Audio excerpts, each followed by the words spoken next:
Hello, hello, this is Ignacy from Portal Games. Let's start the vlog. And in this episode we are discussing Forgal. We are starting the whole series of the videos with a presentation of each of the games that we are releasing this fall season, this Ascent season, and Forgal the board game, our Viking themed adventure Eurogame hybrid, very unique beast. Will release the pre-release this Ascent in 2 weeks, I guess, and then in October in Europe, and on November 14th in America. So it's the best time to start presenting you what this beast is, what's the mechanism, what's the story behind the game. The title of this video is 3 most unique mechanisms in Forgal, because this is a very unique game. This is a very unique beast, and I want to highlight some of the most brilliant ideas in this game. But before that, before we move to these 3 particular unique things in the game, a short description of what this game is all about in general. This is adventure game, this is a cooperative game. The game is driven by the scenarios. Like in Robinson Crusoe, you have your boards with the scenarios double-sided. You have a couple of, I think 7 scenarios. You have 7 scenarios in the game, and you can play them over and over again, like in Robinson Crusoe. So this is scenario-driven game. What it differs from Robinson Crusoe, it also has additional flavor, additional fluff and story. So we have a thick, amazing book with the different paragraphs, different ways the story can develop, and during the game you will make choices and drive the story a little bit different. But still, like in Robinson Crusoe, like in Euro games, you have your task, you have your resources to gather, you have your things to do besides the story, besides the flavor text.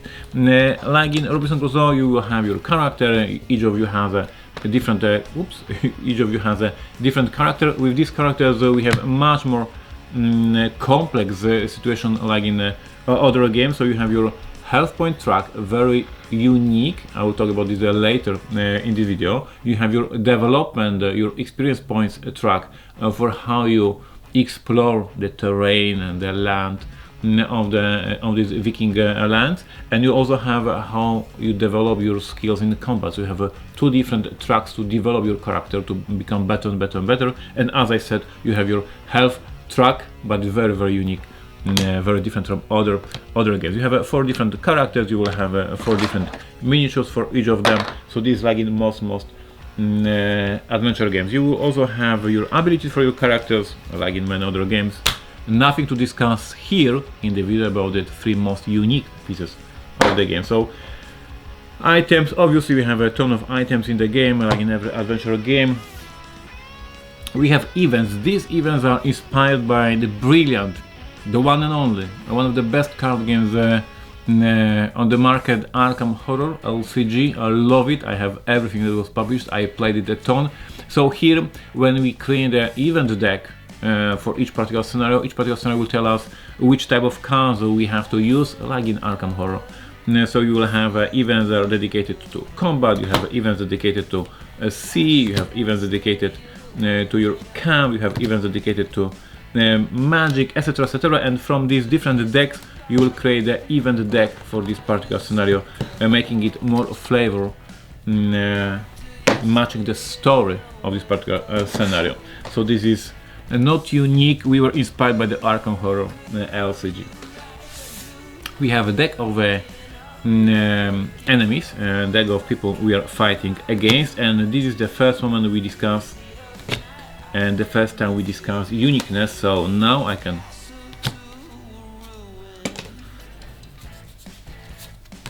take a break and now tell you how the combat works in the game, the first unique mechanism in this game. So although I was not involved in designing Forgal, there is no my name on the box.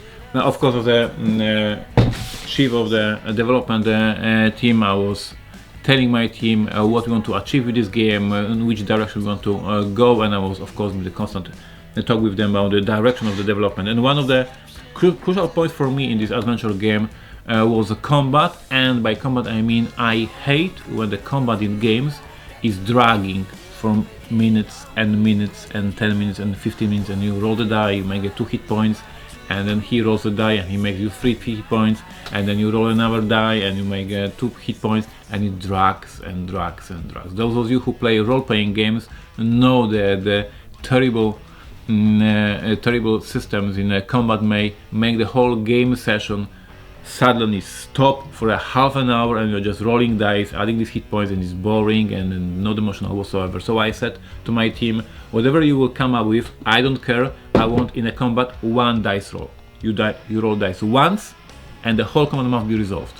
And that was the task I gave to my team, and they came with the rules for 1 roll of combat. So how the combat works, you pick the dice pool depending on your character, and I already showed you that the different characters have these. Can you show it in B-roll, sir? I guess you can. And then they have a different dice that they can choose, and as you can see, they can develop and get experience points and get better and better dice during the combat. So you take a couple of dice that are for you. You can add some dice for your items and spells and whatever, etc., etc. You make 1 die roll. And this die roll shows exactly what hit tokens you are now allowed to use. So in this roll, I will take this token and this token and this token and this token, and now I have these 4 tokens. And considering I was fighting this dude, I show it to this camera or this camera, and you will do a B-roll. You will see.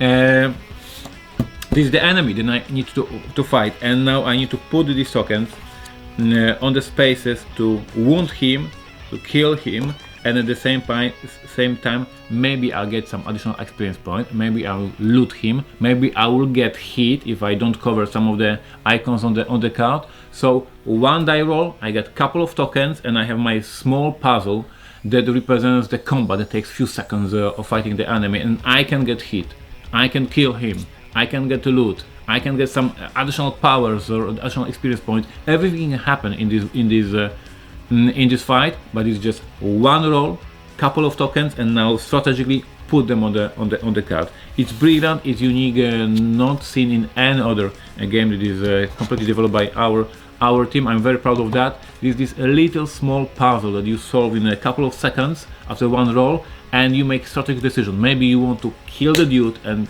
forget about the loot, or maybe you can kill the guy but get some wounds back, but you will get experience points. You make these choices how you want to resolve this combat and how offensive or how defensive you will be in this particular stage. Of course, each character, each enemy from the different decks has more and more difficult spaces to cover, so it is more and more difficult to cover all the spaces to kill him, or cover all the spaces to not be hit by him. So lots of challenges here. 3 decks of enemies, level 1, 2, 3, and of course bosses that are very difficult to kill. So this is the first thing, unique combat, 1 roll mechanism. But there is more. And the other thing that is completely unique, and I promise you, I hope that other designers will pick up this mechanism, because this mechanism is brilliant, and I want to see it in different games. So all my fellow designers, all my fellow industry friends, please play Torgal, please see this unique mechanism that my team came up with, and use it in other games, because it's freaking amazing. So we have in the game 6 unique actions, 6 actions. We can move on the board, we can explore the area, we can bring resources to the in a particular location, we can craft items, we can gather resources from the locations, and of course we can fight. 6 basic actions.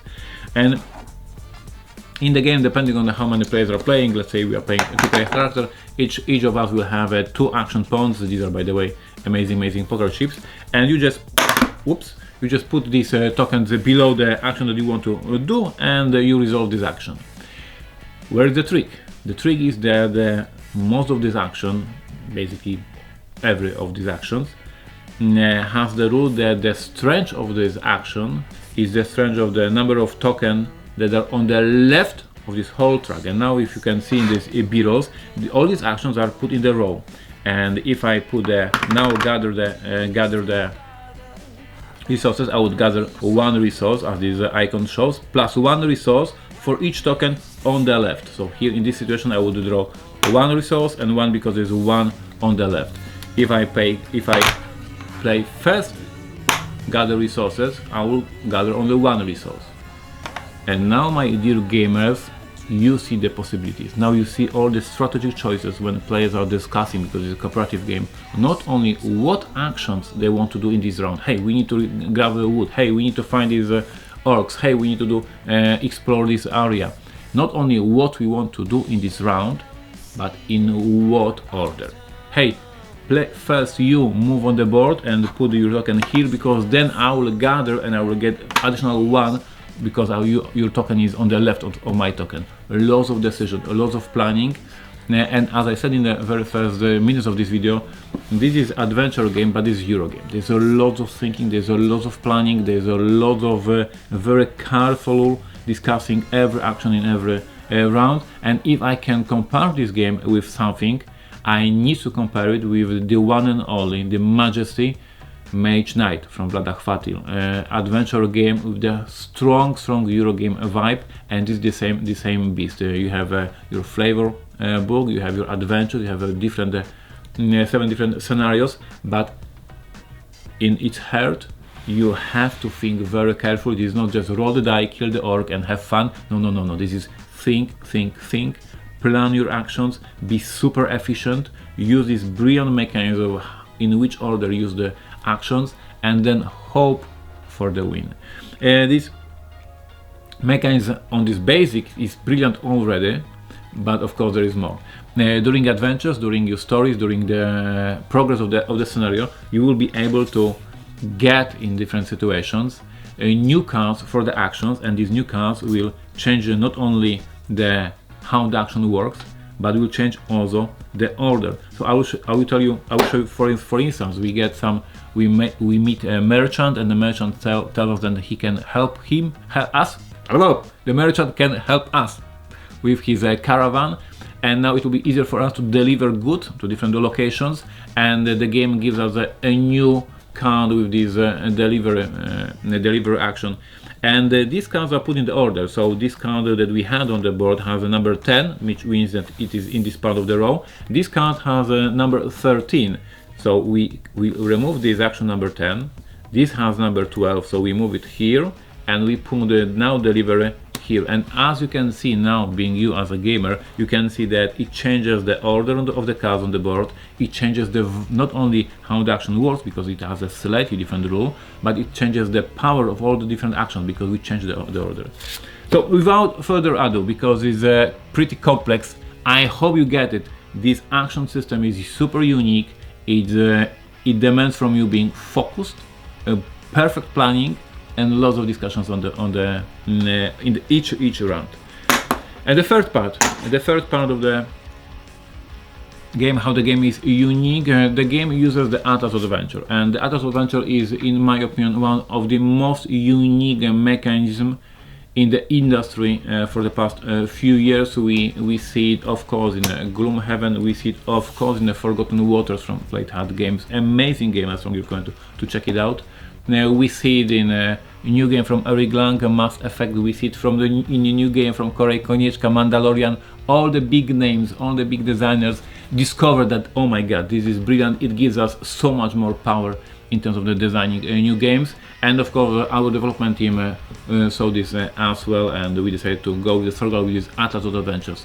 The Atlas of Adventures allows us to have in a box couple of different boards. It allows us to change the game in each gameplay you are playing. So for instance, the first scenario is the first scenario in Robinson Crusoe.